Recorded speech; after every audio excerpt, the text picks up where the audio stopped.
प्रभु यीशु मसीह के मधुर और मीठे नाम में आप सब अपन के श्रोताओं का हार्दिक स्वागत करते हैं। आज दिनांक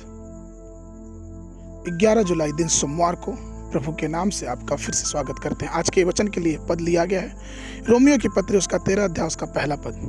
हर एक व्यक्ति प्रधान अधिकारियों के अधीन रहे, क्योंकि कोई अधिकार ऐसा नहीं जो परमेश्वर की ओर से ना हो, और जो अधिकार है वह परमेश्वर के ठहराए हुए हैं।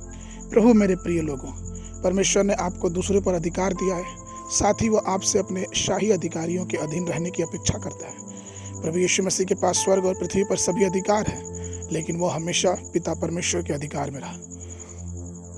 उसने कहा है, मैं अपने भेजने वाले की इच्छा और उसका कार्य को पूरा करना चाहता हूँ। वो हमेशा अपने पिता के वचन की प्रतीक्षा करते थे।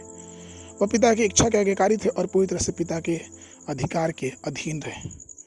हमने परमेश्वर के पुत्र प्रभु यीशु मसीह के द्वारा अधिकार प्राप्त किया है। उसने हमें दुष्टात्माओं पर, रोगों पे, प्राकृतिक पे, शत्रुओं पे, हर बुरी शक्तियों पे, अंधकार की शक्तियों पे अधिकार दिया है।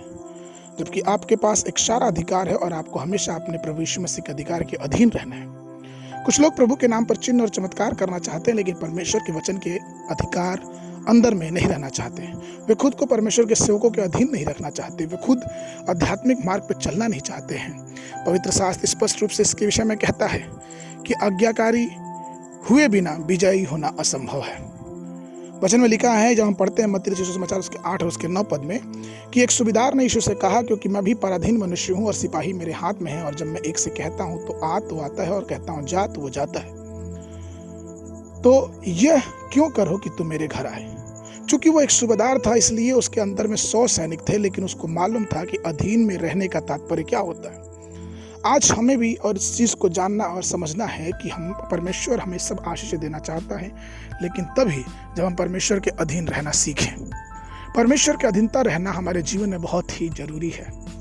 हमें चाहिए कि हम परमेश्वर के अधीन रहें। हमें चाहिए कि हम परमेश्वर के अधीनता में आज्ञा का पालन करें, क्योंकि परमेश्वर की अधीनता ही हमारे जीवन को एक अलग मुकाम तक पहुंचाएगी।